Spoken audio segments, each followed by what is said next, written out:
এখানে বিধায়কদের সভা ডাকা হয়েছিল। বিধায়কদের কোনো সমর্থন ছাড়াই এখানে ঘোষণা করা হয়েছে। বিধায়কদের সমর্থন বা বিরোধিতা এই সমস্ত কোনো কিছুর আগেই ঘোষণা হয়ে গেছে। স্যার এই বিষয়ে কি আপনিও কি স্যার রামপ্রসাদের সঙ্গে একমত?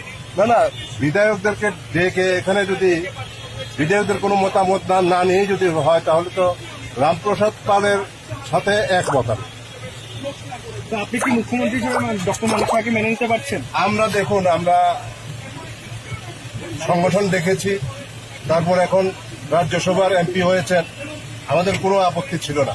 কিন্তু এখন এতজন এমএলএ থাকার পরে একজন এমপিকে আবার চিফ মিনিস্টার করা হবে, আমাদের বিধায়কদের মধ্যে কি কোনো কেউ উপযুক্ত লোক নেই? তাহলে কি স্যার এই ডিসিশনটা আপনারা মানতে পারেন? আমরা মানতে পারি। তাহলে কি নেক্সট পদক্ষেপ কি থাকবে বিধায়কদের তরফ থেকে? পরে বলা স্যার কবে আমরা নাগাদ জানতে পারবো আপনাদের পরে পদক্ষেপ? আগামীকালকে জানবেন। আজকে কোন কোন বিধায়ক উপস্থিত ছিল? আজকে সবাই ছিল।